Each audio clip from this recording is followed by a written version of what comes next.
Hello everyone, welcome to my channel. In this video, we are going to solve 6 divide 3 divide 6 divide 3.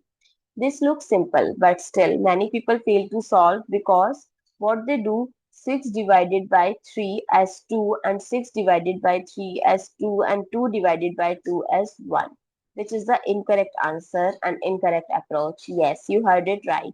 When a same expression operation, this division repeating itself, then always solve from left to right.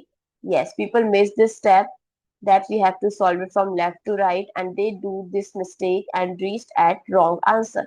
So if you are solving from left to right like this, 6 divided by 3 divided 6 divided by 3, so it gives 2 divided by 6 divided by 3.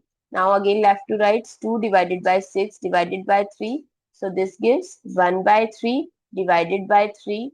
Now we'll remove this division sign and put multiplication and do the reciprocal of right hand side. So it becomes, our final answer is 1 by 9, not 1. See that huge difference? If you take right approach, you will reach that right answer. I hope it's clear and you find it useful. So don't forget to share your feedback through like, share, comment and subscribe to my channel. Thanks for watching. See you in the next video.